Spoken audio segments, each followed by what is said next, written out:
Hello বন্ধুরা, সবাই কেমন আছো বলো। আমি তনুশ্রী তোমাদের সামনে নিয়ে এলাম আবারও একটা নতুন ভিডিওটা পুরো দেখার জন্য সবাইকে অনুরোধ রইল। আশা করছি ভিডিওটা ভালো লাগবে। আমাদের জীবনে প্রত্যেকটা মুহূর্ত বা প্রত্যেকটা কাজ আগু পিছু সামনে পিছনে না ভেবে কাজটা করা উচিত না। যে কোনো কাজ, সমস্ত কাজকর্ম ভালো করে একবারের জায়গায় 10বার ভাবনা চিন্তা করতে হয়। আর 10বার ভাবনা চিন্তা না করলে মনে হলো করলাম, টাকা খরচা করলাম, কিন্তু পরে যখন সেগুলো সামলানো যায় না তখন কিন্তু খুব আফসোস হয়। যেমন আমার এই আফসোসটা দেখো, এখানে শখের ছাদ বাগান তৈরি করেছিলাম, অনেকগুলো টাকা ঢেলেছি, এই গাছগুলো আমার কিনতে হয়েছে। যে গাছগুলো বসানো আছে, যে ড্রাম কেটে টব বানানো, এগুলোও আমার কেনা, এগুলো আমার ঘরের না। তো গাছগুলো হয়েছে খুব সুন্দর, কিন্তু একটা জিনিসের অভাবে আমি গাছগুলোকে বাঁচাতে পারছি না। আর জিনিসটার এতটাই অভাব, আমি টাকা দিলেও পাচ্ছি না। আর কতটাই বা টাকা ঢালবো, কতটাই বা ইনকাম আছে।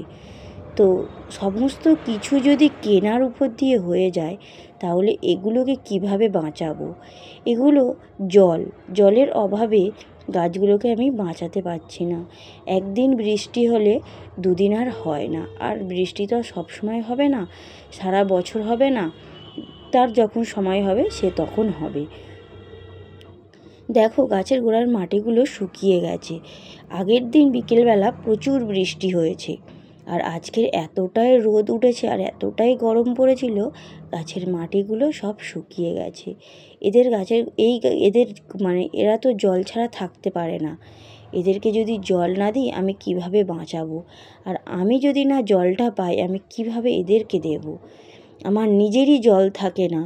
আমার যে এতটা জলের কষ্ট, এতটা জলের অভাব, জানি না জলের অভাবটা কবে আমাদের মিটবে। বলতেই পারো কল বসিয়ে নিতে পারো, একটা না তিনটে কল বসানো হয়েছে। হ্যাঁ, যদিও বা কম পয়সা 30-35 হাজার টাকার কলটা, এটা কম পয়সা। আমাদের মতো মধ্যবিত্ত পরিবারে এটাও অনেক টাকা। এখন একটা ভালো মতো খাওয়ার জলের কল বসাতে গেলে না হলেও 2 লাখ টাকার উপরে লাগবে। কোথায় পাবো এত টাকা? আর যে কলটা বসাবো, ধার হোক দেনা হোক, যে কল করে বসাবো, জল পাবো এমন কোনো গ্যারান্টি তারা দিতে পারবে না যে তুমি জল পাবে। আমাদের এখানে এতটাই জলের সমস্যা। যেখান থেকে আমাদের জলের লাইন আছে, জল আসে, সে বলে কি জল ওঠে না। আর আমার কুয়োর জলটাও নষ্ট হয়ে গেছে। কুয়োর জলটা উঠছিল পরিষ্কার, কুয়োতে পাঁক ওঠাতে কুয়োটা পরিষ্কার করানো হলো, কিন্তু পরিষ্কার করার পরে জলটা আর ভালো হলো না। বলছি না, কপালে জলের ভাগ্য নেই। তোমার কপালে সব রকম সুখ থাকলেও একটা তো দুঃখ থাকবেই, সেটা হচ্ছে আমাদের জলের দুঃখ। তো দেখো, আমরা যে এই গরমে স্নান করব ভালো করে জল দিয়ে, বেশি করে জল দিয়ে, সেই জলটা আমরা পাই না। তো এই গাছগুলোকে কিভাবে দেব বলো? তবু হলেও আমি অল্প অল্প করে ডেলি দেওয়ার চেষ্টা করি, যেহেতু অনেক শখ করে গাছগুলো লাগিয়েছি। এতগুলো গাছ, সমস্ত গাছগুলো জলের অভাবে নষ্ট হয়ে যাচ্ছে। কি করব? আর আরেকটা সমস্যা হয়েছে গাছগুলোর, যদিও বা একটু একটু জল দিয়ে আমি বাঁচিয়ে রাখছি, গাছগুলো কুঁড়ি হচ্ছে, ফুল হচ্ছে না। গাছের পাতা যেন কেমন একটা হয়ে যাচ্ছে।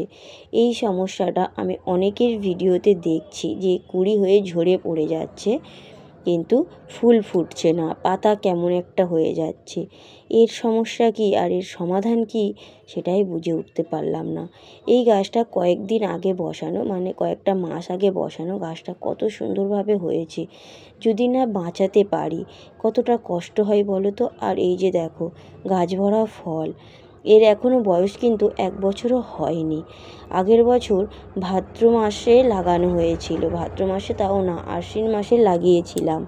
তো এখনও ধরো 1 বছর হয়নি। আর এই যে দেখো, এই পেঁপে চারাটা আগামীকাল বিকেলবেলা লাগিয়েছিলাম বৃষ্টি হওয়ার পরে, সে রোদে নেতিয়ে পড়েছে, তাই একটু সাইড করে দিয়েছি। আর এদিকে অ্যালোভেরাগুলো বৃষ্টির জল খেয়ে একটু সতেজ হয়ে উঠেছে।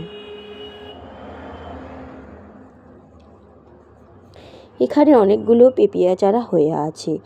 তুলে দুবার বসালাম, কিন্তু হলো না। 3বারের বার কী হবে জানি না।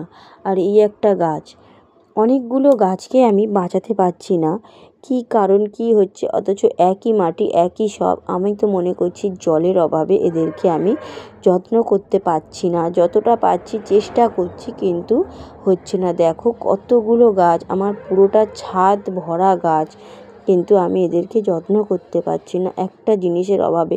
তাই মানুষের কোনো কাজকর্ম করার আগে আগু পিছু অবশ্যই ভাবতে হবে। যখন গাছগুলো লাগিয়েছিলাম বর্ষার সময়, আকাশের বৃষ্টি ছিল, তখন গাছগুলো ধরে গেছে। শীতের সময় 1 দিন ছাড়া 2 দিন ছাড়া জল দিলে হয়ে যেত, কিন্তু এই গরমে, এই প্রচণ্ড গরমটা তো আর কম পড়েনি। এই গরমে কিন্তু অল্প জলে হচ্ছে না। আর ওদিকে দেখো সন্ধ্যাবেলা আমাদের চাঁদ মামা দেখা দিয়েছে। সামনেই যেহেতু পূর্ণিমা, তাই দেখো চাঁদটা একদম গোল হয়ে উঠেছে। দেখো একদম গোল, দেখতে কিন্তু দারুণ লাগছে। তো যাই হোক, জামা কাপড় কটা বিকেলবেলা তুলে নিলাম। একদম রোদ চলে গেছে, সন্ধ্যা নেমে এসছে, সেই সময় আমি ছাদে এসেছি, গাছগুলোকে একটু দেখলাম।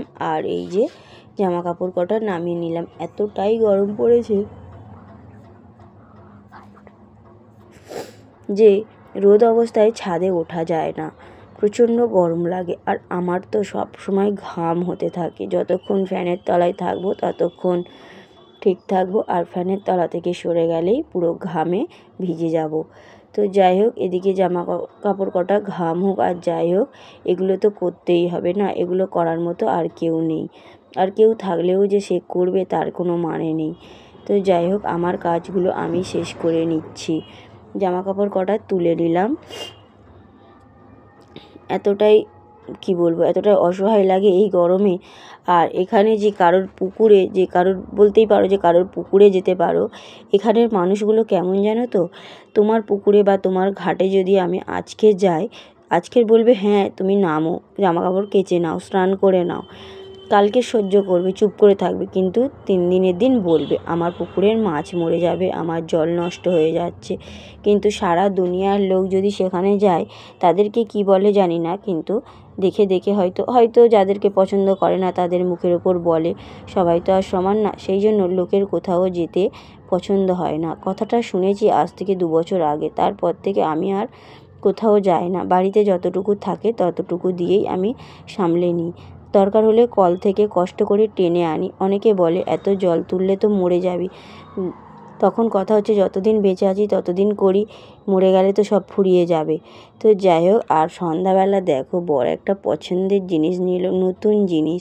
এই জিনিসটা কিন্তু যাদের গাছ আছে তারাই একমাত্র লোক দিয়ে পাড়িয়ে খেতে পারে। আমাদের তো গাছ নেই, তাই আমাদের কিনে খেতে হবে।